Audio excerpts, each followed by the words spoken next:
Yan, pasyalan ko muna mga katrabaders yung isa natin na manok na 7 months. Linagay ko doon sa may kabila.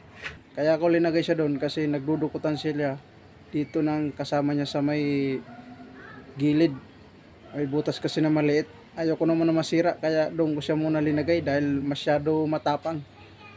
Baka masira yung tuka mga katrabaders. Ito, puntahan natin.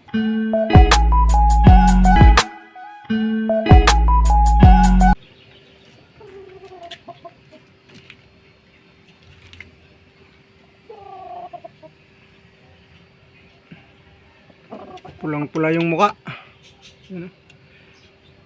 Dito ko pala to kinulong mga katrabaders. Kasi doon sa may kabilang kulungan nagdudukutan sila. Baka masira yung mga tuka nila doon kasi may bakal din yung katulad nito. Yan. Nagkukuha sa ng gold. Nagsisilipan kasi silang dalawa. Kaya dito ko muna ito linagay. Dito wala talaga siya ditong masilipan dahil siya lang talaga mag-isa. Baka kasi masira yung mga tuka. Mahirap na mga katrabaders. Pag ganito kasi yung mga manok natin na medyo matataas na, talagang pag nasasaktan yan, umiinit ang katawan yan. Talagang tumatapang sila ng tumatapang.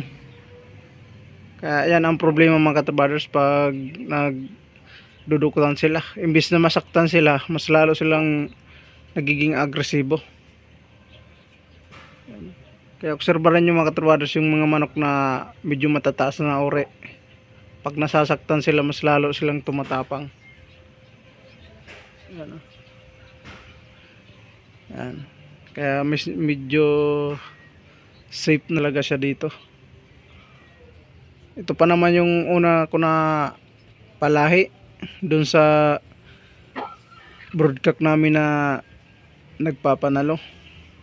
Kaya talagang inayos ko talaga yung paglagay sa kanya na hindi talaga siya masira. Mahirap na. Ito kasi bakante rin tong kulungan dito mga katrabaders. Nakakulong dito yung golden. Kaso matagal na rin yung gold na nakakulong dito. Kailangan ko naman siya ilapag doon sa lupa. Kaya doon naman sila nagdudukutan. Kaya tinanggal ko naman siya doon. Siya naman ang linagay ko dito. Kaso minsan bata pa, namamalo na yan mga katrabaders. Pasa-pasa na yung kamay. Bata pa yan, 7 months pa lang yan, pero grabe na, lumalaban na sa tao. Pag na hawakan mo lang siya na hindi maayos, yung paghawak mo na hindi mo kaagad siya mahawakan talaga, yun doon siya namamalo. Pero pag nahawakan mo na, hindi naman siya namamalo. Basta hawakan mo lang talaga siya. Pag kinuha mo talaga, talagang kukunin mo siya. Huwag mong hayaan na hahawak-hawak ka lang, papaluin ka yan.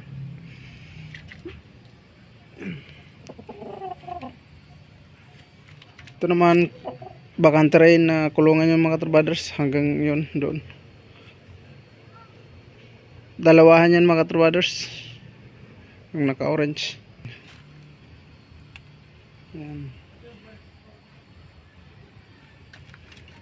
Yan pala mga katrabaders, double sweater. Yan. Kaya tinawag ko yun na double sweater kasi yung tatay niya lemon sweater yung tatay nito. Tapos yung nanay naman niya sweater. Kaya tinawag ko siya na double sweater.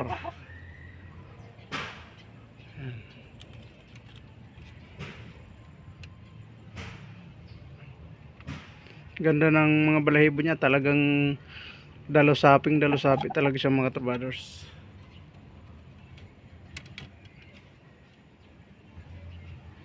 Laki ng katawan yan. Tatay niya talagang maganda ang ginawa. Pagdating naman sa anak, susubukan ko rin kung ayos din ang gagawin niya.